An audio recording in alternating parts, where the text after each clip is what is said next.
الشيطان الرجيم. بسم الله الرحمن الرحيم.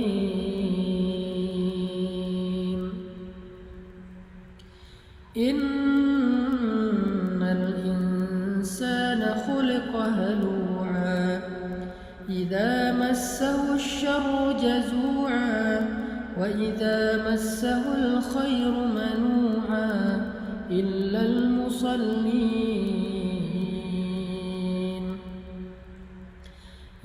المصلين الذين هم على صلاتهم دائمون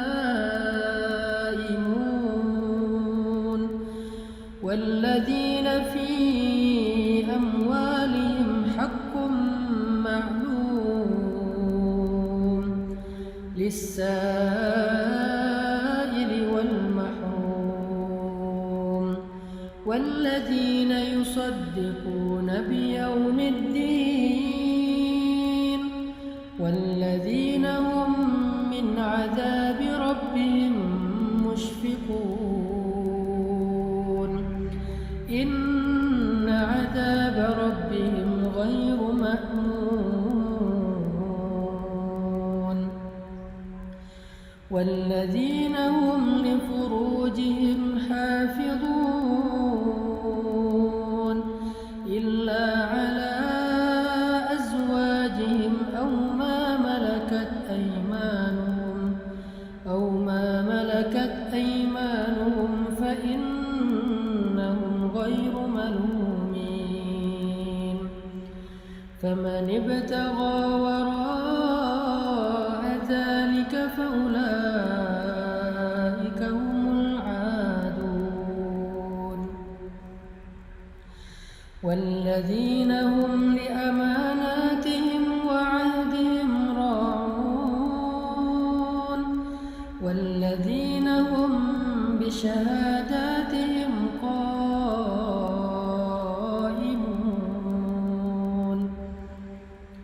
والذين هم على صلاتهم يحافظون أولئك في جنات مكرمون. Sadaqallahul Azim. Teman-teman yang dirahmati Allah Subhanahu wa taala, itulah salah satu paragraf di dalam Al-Qur'an yang menjelaskan tentang fiqhul masyair, fikih perasaan. Bahwa Allah Subhanahu wa taala menjelaskan manusia itu secara jiwa atau perasaannya, lebih tepatnya mental atau perasaannya itu pada dasarnya labil. Allah menggambarkan labil ini dengan istilah halua. Dia tuh mudah sekali berubah dan mudah sekali terguncang. Ketika dia dikasih kesusahan, dia menjadi berputus asa, berkeluh kesah, melemah, dan ketika diberikan nikmat, dia menjadi orang yang lupa diri, kikir, sombong, angkuh, dan sebagainya. Itulah sifat dari mental manusia yang labil, yang halua kalau dalam bahasa surat Al-Ma'arij. Kalau dalam bahasa surat An-Nisa itu diistilahkan dengan muzabzabina baina dzalik, terombang-ambing, nggak stabil gitu. Kita bisa rasain sendirilah gimana mudahnya mental kita drop. Kadang-kadang pemicunya kecil, sederhana, tapi langsung tersulut, akhirnya terbakar. Hanya gara-gara orang klakson, kita jadi marah. Hanya gara-gara orang salah belok, kita jadi marah. Hanya gara-gara orang telat jalan ketika lampu hijau, kita jadi marah. Hanya gara-gara orang ngedim pakai lampu sorot, kita marah. Dan marahnya kita kadang-kadang yang rugi bukan orang itu, bukan orang lain. Yang rugi diri kita sendiri dan orang-orang yang semobil dengan kita di jalan. Di rumah juga kayak gitu. Kita sering marah itu dengan pemicu-pemicu yang kecil. Hanya gara-gara pasangan kita wajahnya mungkin lagi nggak terlalu ceria, kita jadi bete. Hanya gara-gara mungkin anak kita bangun tengah malam, kita jadi bete. Anak kita rewel, kita jadi bete. Salah ngomong seorang pasangan, kita jadi bete. Itu yang disebut dengan jazua, halua, mudah sekali untuk drop, mudah sekali untuk bete, mudah sekali untuk kepancing, mudah sekali untuk marah, mudah sekali untuk apalagi tersinggung, sakit hati, baper, dan seterusnya. Itulah yang disebut dengan halua, jazua, berkeluh kesah. Di sosmed apalagi? Namanya orang, followers, saya posting tilawah Al-Quran aja ada yang dislike, padahal yang diposting itu bukan konten-konten yang kontroversi, bukan tilawah Al-Quran. Ya mungkin dia dislike karena menurut dia saya ada yang salah baca mungkin, atau ada yang nggak fasih tajwidnya, Allahu alam. Tapi ya itu kadang-kadang bikin kita ngerasa kayak sedih gitu. Itulah sifat dari mental manusia. Mudah banget kepancing, mudah banget terluka, mudah banget kegores. Sampai para ulama mengatakan hati kita itu kadang-kadang lebih rentan daripada kaca.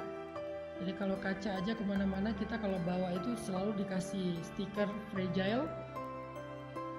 Karena kita hati-hati menjaga kaca-kaca yang mudah pecah itu, maka hati kita lebih rentan dari itu, lebih fragile dari itu.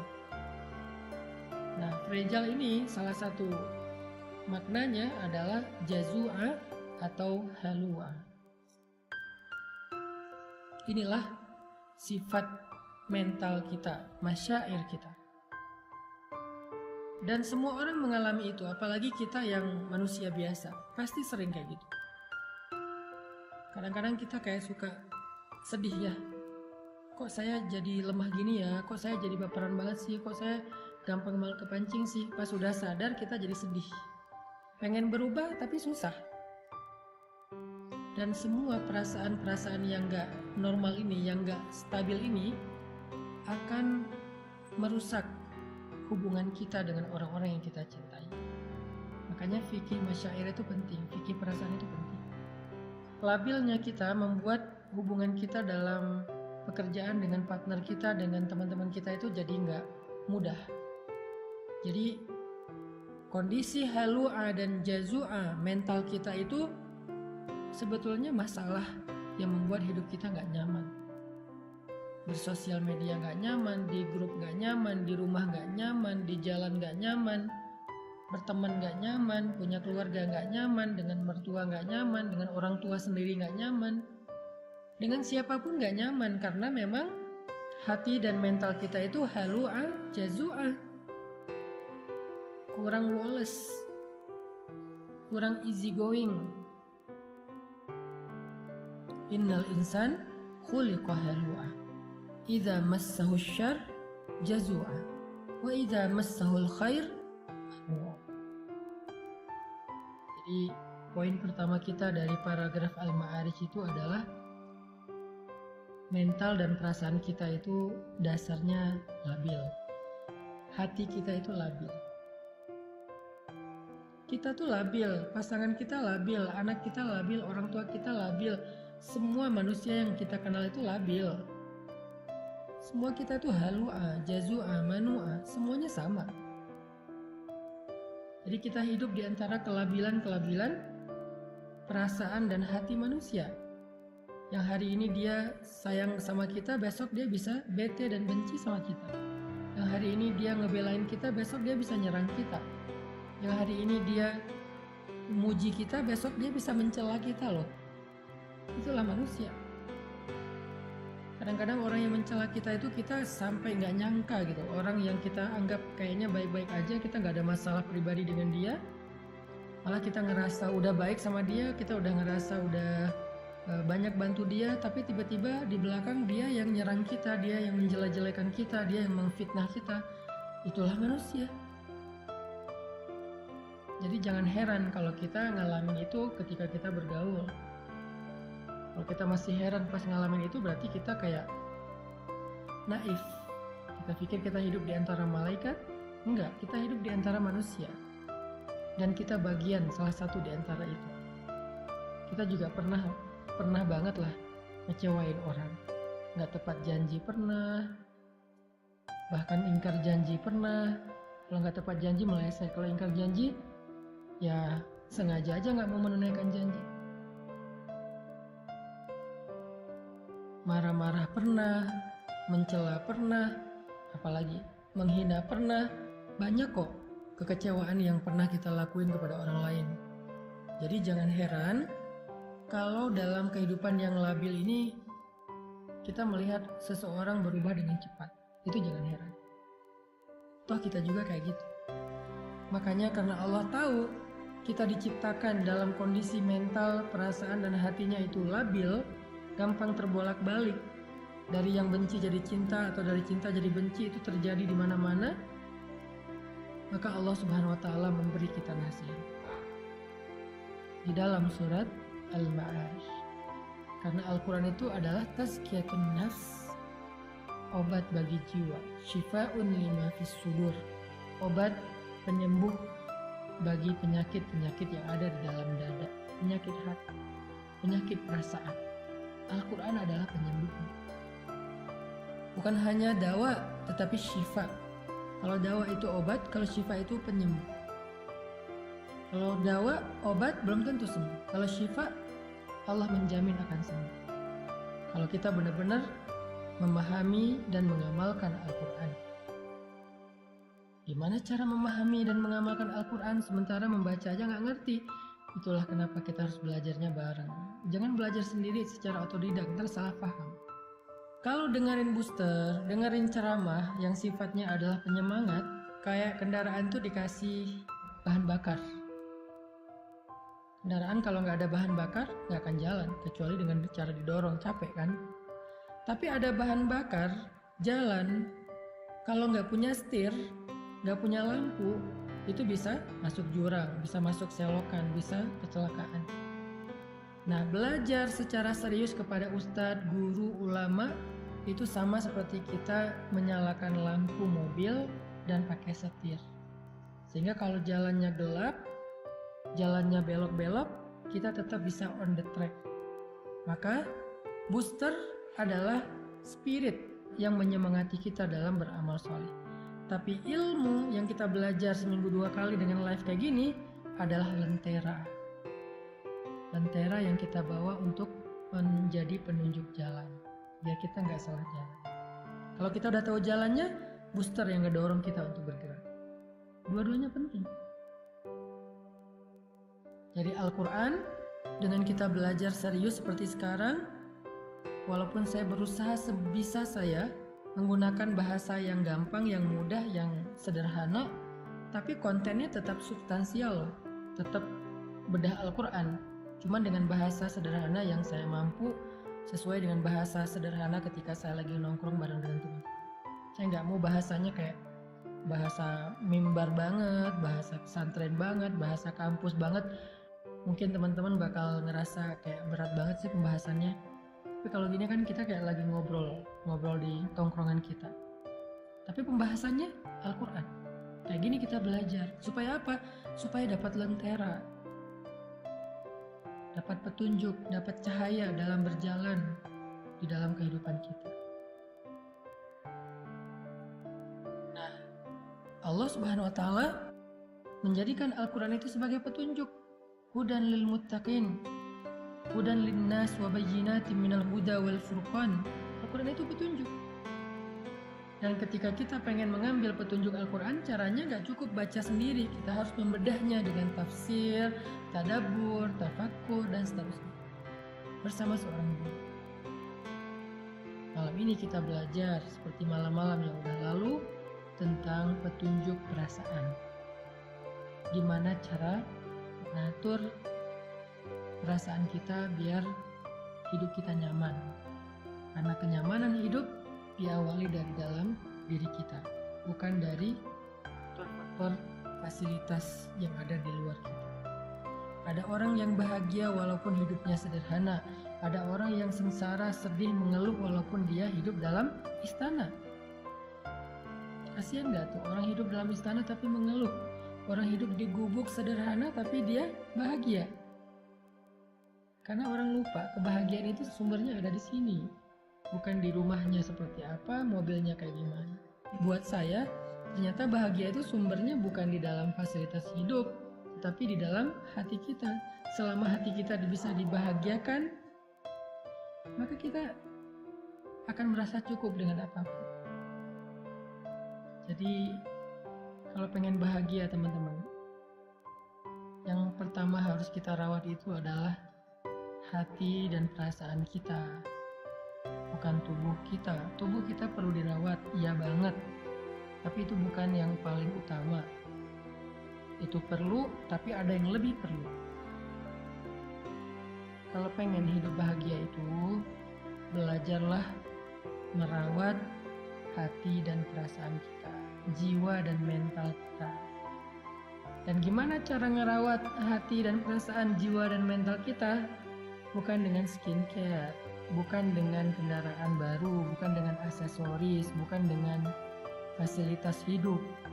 Jiwa dan perasaan kita itu dirawat dengan iman, memperbaharui ini. Bukan dengan jalan-jalan, Ustaz. Bisa, tetapi enggak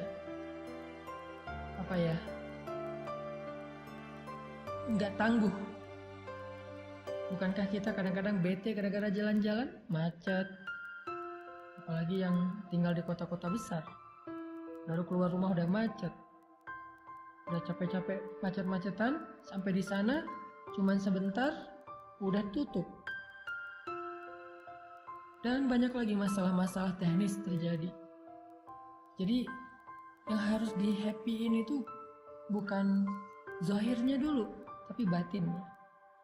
Dan sumber kebahagiaan batin itu, kalau kita pengen belajar, apalagi setelah hidup kita rumit seperti sekarang, setelah kita dewasa. Kalau anak kecil mungkin lebih gampang happy lah ya, hidupnya nggak rumit. Tapi setelah kita dewasa, hidup kita udah rumit, kita butuh solusi ekstra. Kalau anak kecil sekedar bisa main aja udah happy dia.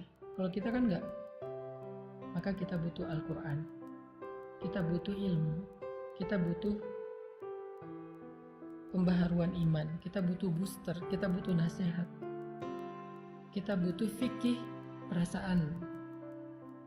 Itulah yang membuat kita bisa merasakan kenyamanan hati. Allah Subhanahu wa Ta'ala mengajarkan kepada kita di dalam surat Al-Ma'arij gimana caranya biar mental, jiwa dan hati kita tuh stabil. Nggak halu, ajazu, amanu, dan seterusnya, tapi dia stabil. Gimana caranya? Kata Allah, illal musallin, kecuali orang yang sholat. Pada dasarnya manusia itu labil, dikasih ujian labil, dikasih nikmat labil, dikasih ujian ngeluh, putus asa, dikasih nikmat lupa diri, sombong, dan seterusnya, kecuali illal musallin, orang yang sholat. Illal musallin, kecuali orang yang sholat. Sehingga bagi orang yang beriman, sholat itu adalah rahatul qalb, rahatun nafs. Sholat itu adalah rehatnya hati, rehatnya jiwa. Ketika jiwa dan hati kita merasa lelah dan capek, maka sholat adalah istirahatnya. Jika Nabi capek dengan omongan orang-orang yang membenci beliau, capek dengan fitnah, capek dengan caci makian dari orang-orang kafir Quraisy saat beliau berdakwah, seharian beliau lelah, sampai di rumah beliau ketiduran karena capek, maka Allah membangunkan Nabi. Nabi tidur untuk istirahat fisik, istirahat badan. Beliau tidur. Nah, kalau badan kita udah capek, kita tidur. Itu istirahat badan, istirahat zahir fisik. Tapi Nabi belum istirahat batin. Karena walaupun tidur, hatinya masih sedih. Walaupun tidur, hatinya masih kecewa, masih marah. Makanya dalam keadaan tidur itu Allah membangunkan Nabi. Ya ayyuhal muzammil. Wahai orang yang sedang tidur dan berselimut, yang hatinya masih gelisah, yang hatinya masih lelah, yang hatinya masih sedih dan kecewa, yang hatinya masih marah. Ya ayyuhal muzammil, qumil laila illa qalila. Bangun dan sholatlah di malam walaupun cuma sebentar. Kenapa? Karena tidur itu istirahat fisik, tapi sholat itu istirahat jiwa, istirahat batin. Sehingga kalau batin dan jiwa kita merasa lelah, capek, lemah, kecewa, marah, labil dan seterusnya, dia butuh istirahat, dia butuh hiburan, dan hiburannya as-sholah. Di surat Al-Ma'arij Allah bilang, obat jiwa itu adalah illal musallin, kecuali orang yang sholat. Di dalam surat Al-Muzammil Allah mengatakan, wahai orang yang lelah, wahai orang yang sedang tidur, wahai orang yang sedang sedih, kecewa, yaitu Rasulullah SAW, kumil laila illa qalila, bangun walaupun cuma sebentar, sholat. Itu obat jiwa bagi orang yang beriman. Dan Nabi SAW bersabda, ketika Nabi dalam keadaan sedang lelah jiwanya, lelah hatinya, lelah perasaannya dengan semua omongan-omongan orang Yahudi dan orang munafik di kota Madinah, maka Nabi SAW menyuruh Bilal untuk azan agar beliau dan sahabat bisa sholat untuk bisa mengistirahatkan hati yang lelah. Apa kata-kata Nabi? Arihna bis sholah ya Bilal, istirahatkan kami dengan sholat wahai Bilal. Istirahatkan kami dengan sholat wahai Bilal.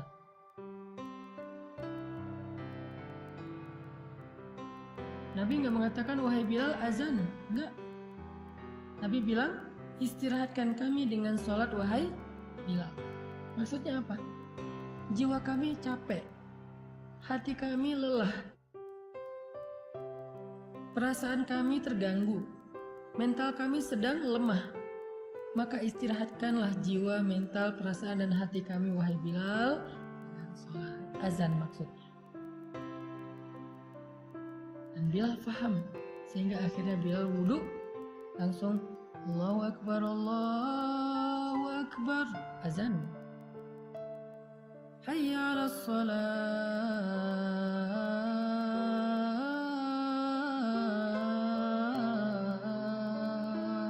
Yuk kita sholat. Hayya 'alal falah.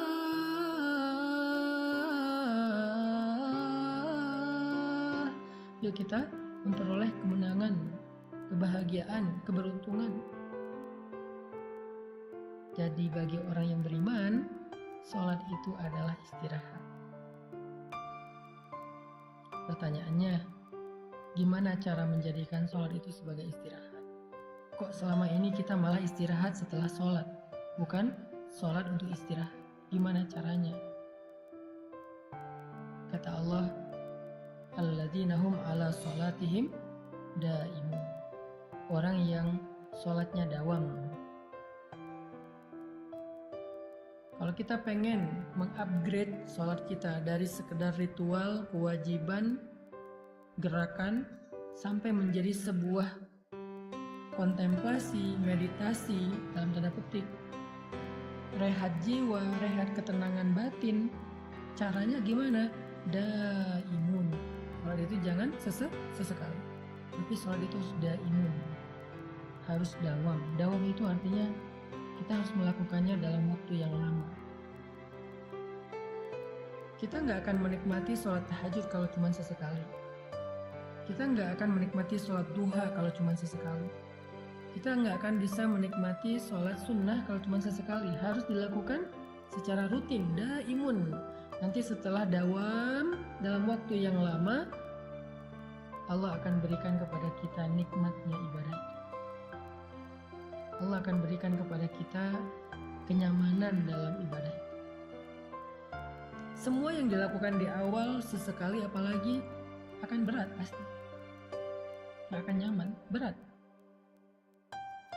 Orang ngelakuin apa aja di awal pasti berat kan? Olahraga, lari itu Sekarang orang bersepeda, apalagi kalau di Bandung tuh kan banyak bukit ya, naik turun ke Dago tuh misalnya. Kalau pertama-tama bersepeda ke Dago cuma sampai di Simpang. Naik lagi dikit sampai ke Darul Hikam. Naik lagi dikit sampai di Dago Pakar. Naik lagi dikit sampai di Tebing Keraton. Dan seterusnya dan seterusnya. Itu kan tergantung dawam ya, konsistensinya. Begitulah dengan awal-awal tahajud itu pasti nggak enak. Ingin ngantuk sendiri, pening. Duha juga gitu, walaupun lebih ringan dari tahajud.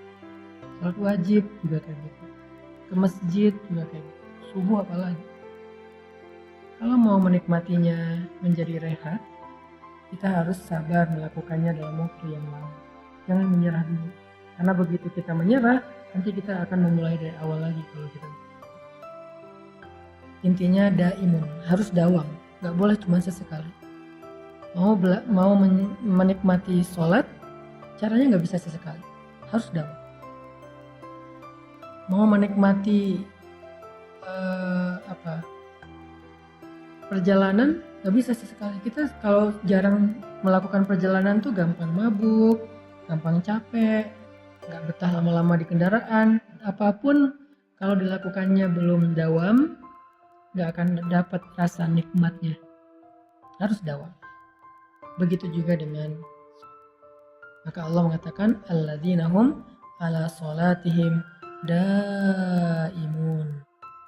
Orang yang sholatnya dawam, orang yang sholatnya terus menerus.